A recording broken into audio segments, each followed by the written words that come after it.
Bismillahirrahmanirrahim. Assalamualaikum warahmatullahi wabarakatuh.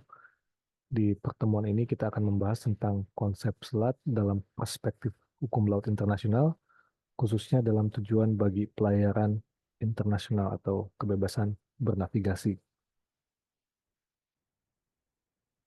Jadi untuk memahami rezim hukum selat dalam perspektif hukum laut internasional, ada sekurang-kurangnya beberapa hal yang mesti kita pahami, di mana selat jauh sebelum adanya rezim hukum laut internasional yang kemudian uh, terkodifikasi di dalam Konvensi Hukum Laut Internasional tahun 1982 itu kan merupakan lautan yang menjustifikasi pemberlakuan prinsip kebebasan berlayar.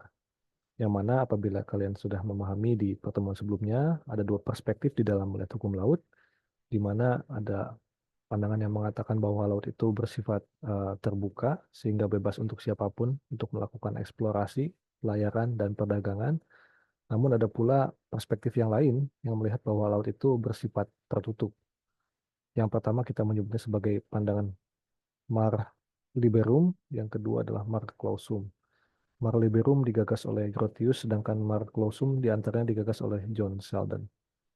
Kita sudah memahami dua paradigma itu dan bagaimana perdebatannya, dan selat jauh sebelum terkodifikasi di dalam UNCLOS 1982 itu merupakan pengejawantahan pandangan dari Hugo Grotius mengenai kebebasan berlayar. Di sana tentu banyak hal yang menjadi kepentingan bagi masing-masing negara ya, di antaranya kepentingan strategis sebagai jalur komunikasi misalnya, kepentingan politik, dan kepentingan perdagangan. Kita bisa membayangkan ketiga hal ini yang kemudian mendorong negara-negara untuk melakukan pelayaran di selat internasional. Sehingga dari pandangan inilah nanti kita akan melihat bagaimana eh, perubahan atau kodifikasi di dalam UNCLOS itu sedikit banyak eh, apa mempertentangkan kepentingan-kepentingan negara yang katakanlah sebagai negara pengguna yang hanya ingin melalui selat dengan negara-negara yang katakanlah berbatasan dengan selat atau negara pantai.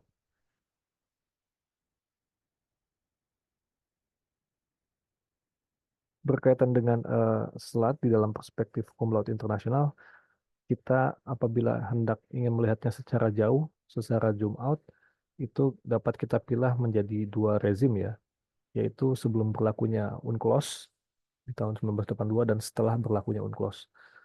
Jadi sebelum berlakunya UNCLOS atau Konvensi Hukum Laut 1982, itu pernah ada sengketa ya, yang disebut sebagai Corfu Channel Case di Mahkamah Internasional ya.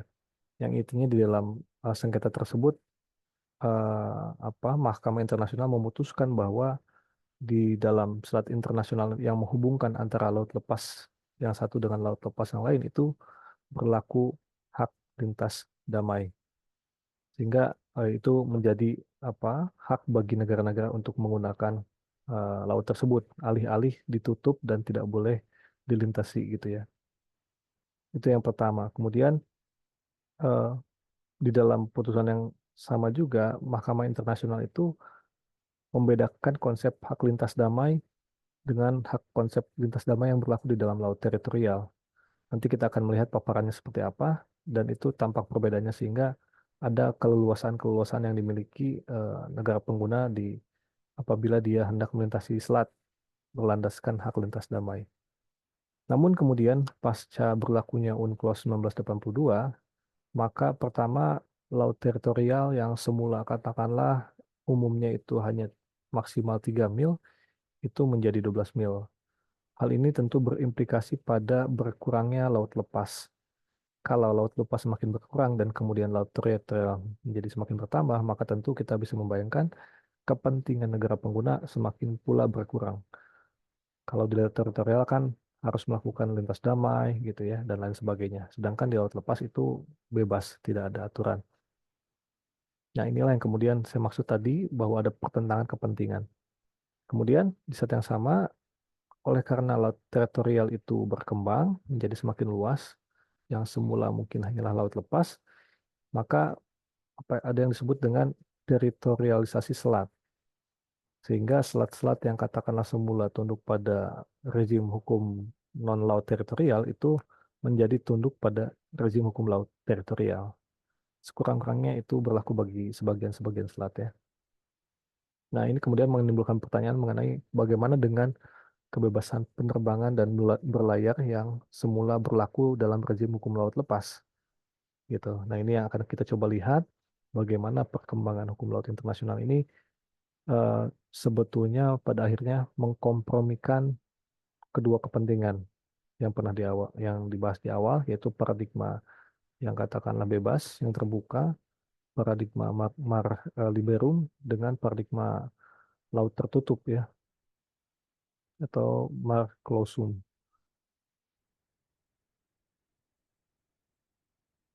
Nah, yang dimaksud dengan selat internasional ini memang ada perbedaan pandangan ya, dan namun kita aman katakan bahwa selat itu adalah jalur sempit dan alami dalam bentuk perairan yang menghubungkan dua daratan. Perihal berapa airnya, berapa apa yang masuk dengan daratan itu memang menjadi perdebatan lainnya di dalam kalangan hukum apa ahli hukum laut internasional ya. Namun yang pasti kita bisa membayangkan secara sederhana bahwa yang dimaksud selat itu adalah apa jalur sempit dan alami dalam bentuk perairan di laut yang menghubungkan dua daratan. Nah, mengenai selat ini dalam perspektif hukum laut, dia itu dapat tunduk dalam rezim laut teritorial, bisa tunduk dalam rezim hukum laut JTE atau laut lepas. Dan berdasarkan data itu terdapat sekurang-kurangnya 52 selat internasional yang lebarnya kurang dari 6 mil. Ada pula yang lebarnya 6 hingga 24 mil itu sebanyak 153 selat dan 60 selat lain itu lebih dari 24 mil. Jadi itu kurang lebih ukuran selat yang ada di dalam kenyataan ya. Dengan berlakunya rezim laut teritorial berbasis 12 mil, banyak selat yang termasuk alur laut lepas berada di dalam laut teritorial negara pantai. Itu yang tadi saya maksud ya, yang semula menjadi kebebasan bagi siapapun untuk melintasi laut itu, kemudian berlaku laut teritorial dengan segenap hak dan kewajiban yang dimiliki oleh negara pantai maupun negara pengguna. Nah, ini berkaitan dengan putusan Corfu Channel Case itu dinyatakan bahwa di saat damai, negara-negara itu mempunyai hak untuk mengirim kapal perang mereka melintasi selat yang digunakan untuk pelayaran internasional, yaitu di antara dua bagian laut lepas, tanpa izin sebelumnya dari negara pantai dengan syarat bahwa lintas tersebut merupakan lintas damai. Jadi tegas ya bahwa di dalam putusan Mahkamah Internasional tersebut bahwa apabila selat itu merupakan untuk pelayaran internasional dan itu menghubungkan dua laut lepas, maka negara pengguna itu nggak perlu minta izin ke negara pantai sejauh dia melakukan lintas damai. Nah, inilah yang saya maksud dengan perbedaan hak lintas damai di dalam laut teritorial dengan hak lintas damai di selat internasional. Dikatakan bahwa kecuali ditentukan lain, tidak ada hak bagi negara pantai untuk melarang lintas damai melalui selat-selat pada waktu damai.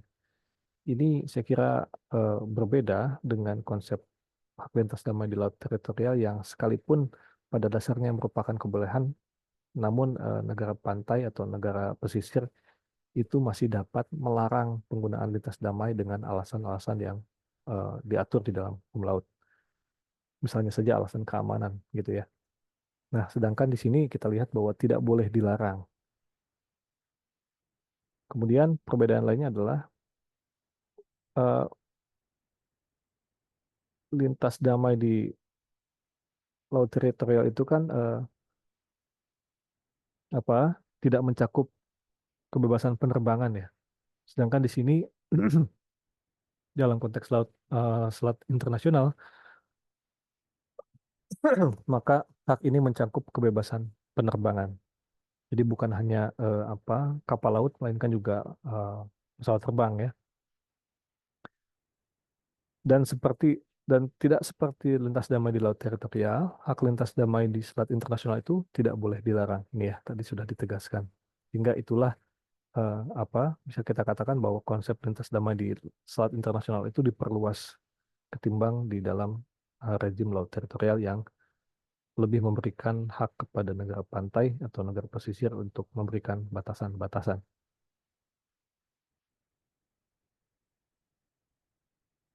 Ketentuan mengenai selat bagi pelayaran internasional itu pada khususnya apabila kita merujuk pada UNCLOS itu diatur di dalam bab 3. Namun apabila kita menelaah lebih jauh, bab 3 ini sesungguhnya memperlakukan untuk selat yang berstatus sebagai laut teritorial.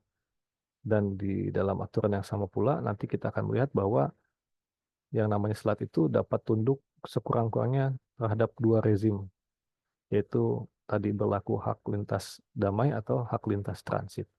Jadi tidak semua selat itu memiliki atau tunduk pada rezim lintas yang sama ya.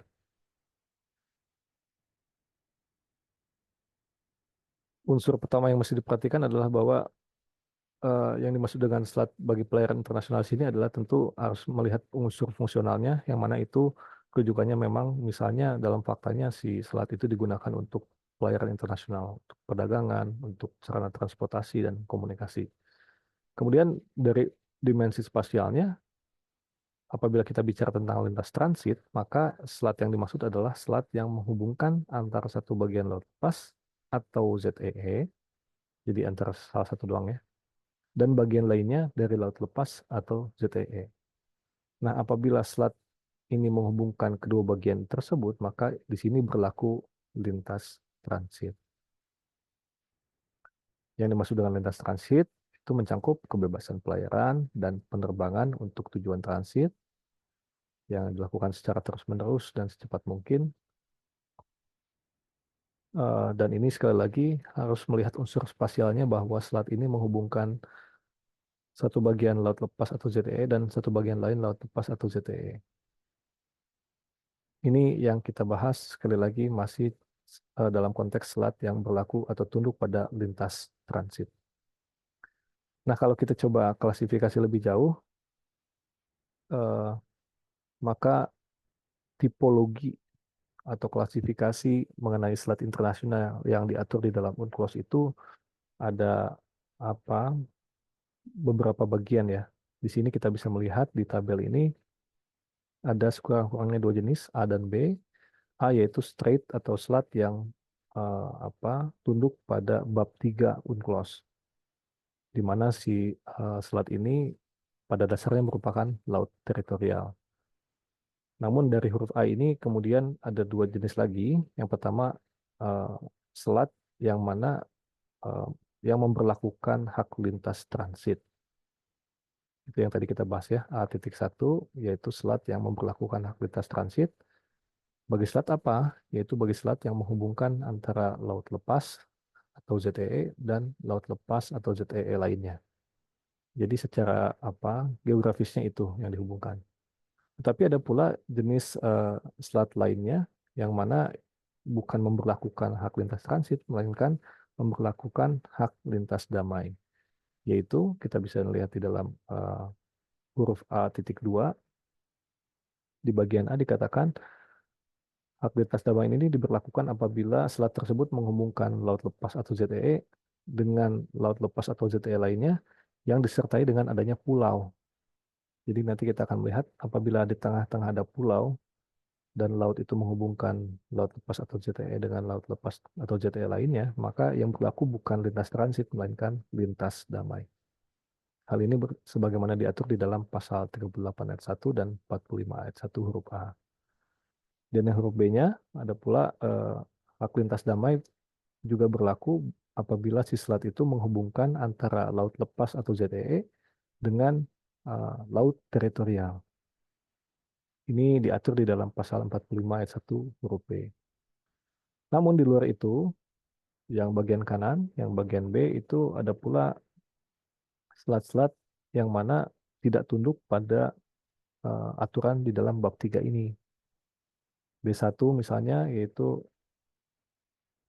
rute-rute laut bebas atau rute-rute melalui ZEE bagi selat yang digunakan untuk pelayaran internasional, dan B2 yang mana si selat itu sudah diatur di dalam perjanjian internasional.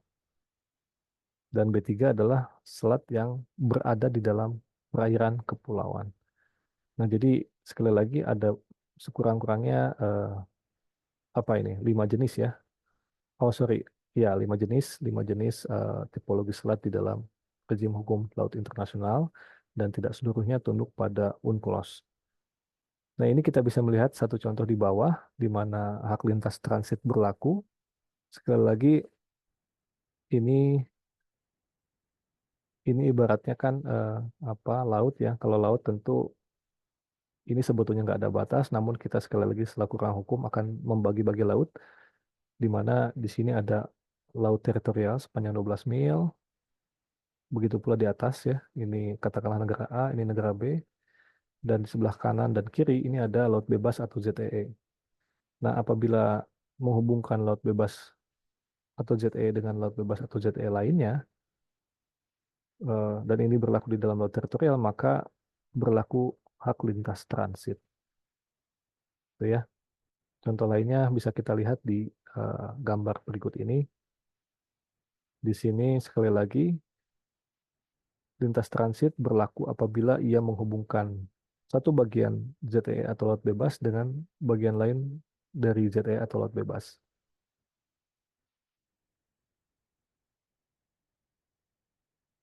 Adapun contoh-contoh lainnya kita bisa lihat misalnya di Selat Dover, kemudian Selat Malaka, dan Selat Singapura juga demikian saya kira. Dan apa ini satu lagi Selat Gibraltar ya.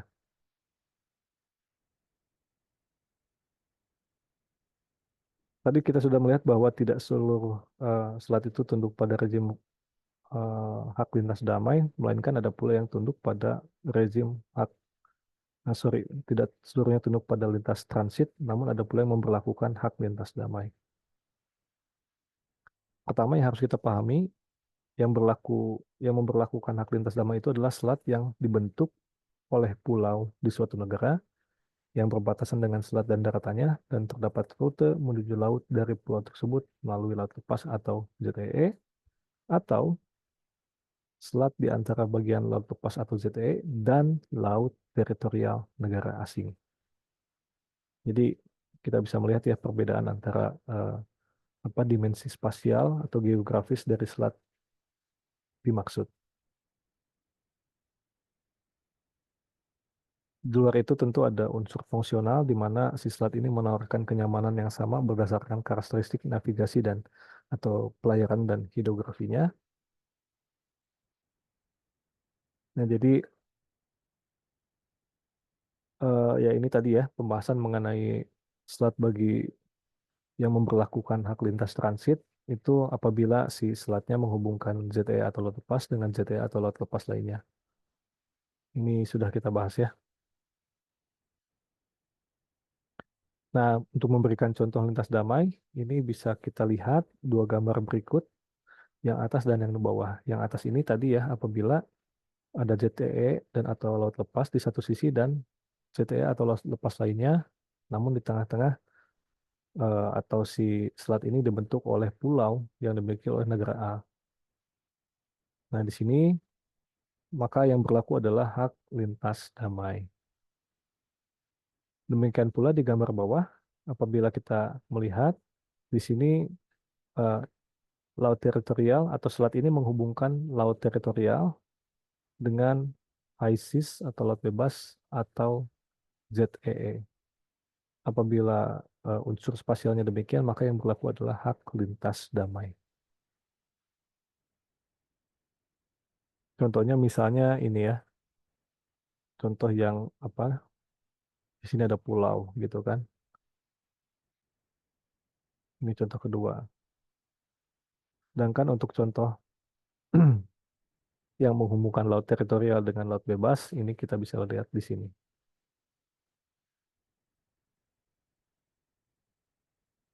Pertanyaan berikutnya adalah apa perbedaan dan persamaan lintas transit dan lintas damai di selat ya?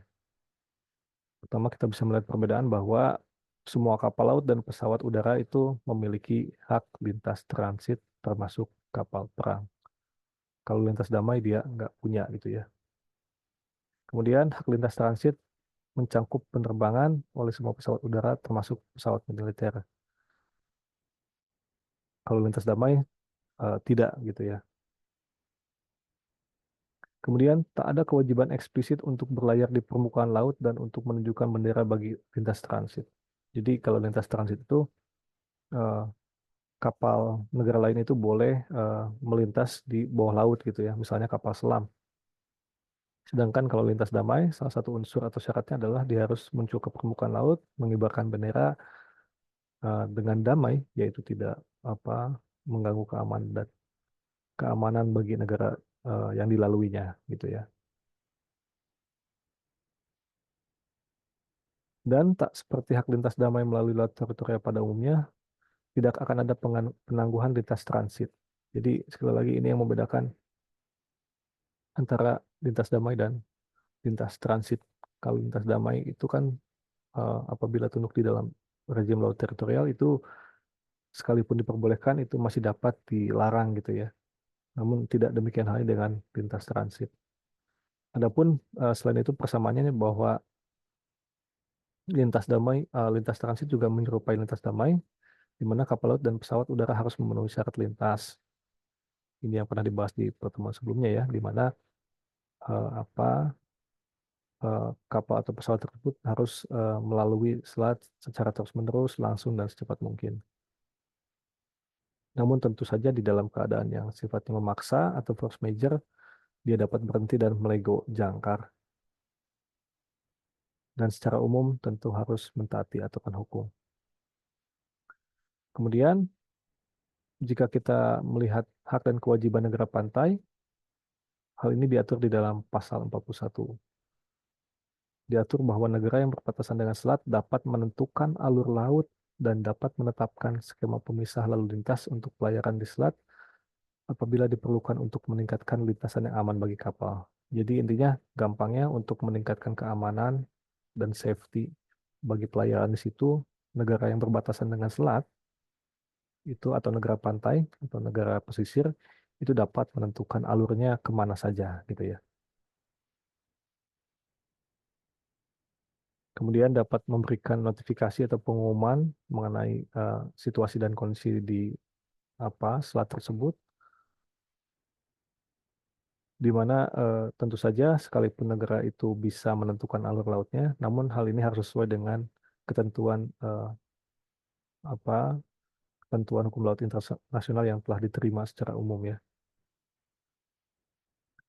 Kemudian hak lainnya adalah negara pantai itu sebelum menentukan atau mengganti alur laut atau menetapkan skema pemisah lalu lintas, ia harus mengajukan usul kepada organisasi internasional yang berwenang dengan maksud dapat menerimanya. Jadi ini mesti diusulkan gitu ya.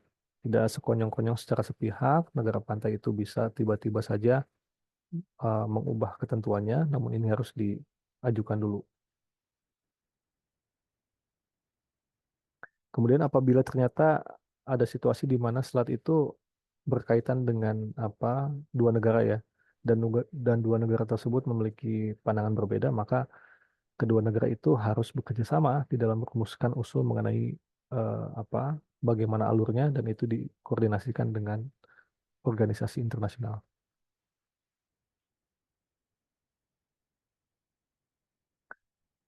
Kemudian dikatakan bahwa negara yang berbatasan dengan selat dapat membuat peraturan perundang-undangan yang berkaitan dengan lintas transit melalui selat mengenai semua atau setiap hal berikut ini.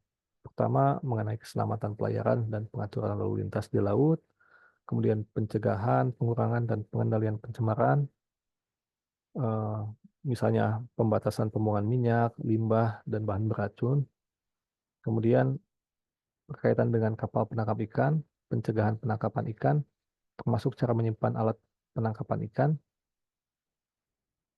kemudian juga negara pantai berhak untuk aturannya itu mengatur mengenai bagaimana menaikkan ke atas kapal dan menurunkan dari kapal setiap komoditas, mata uang, atau orang yang itu melanggar peraturan perundang-undangan bea cukai, fiskal, pajak, imigrasi, atau sanitasi.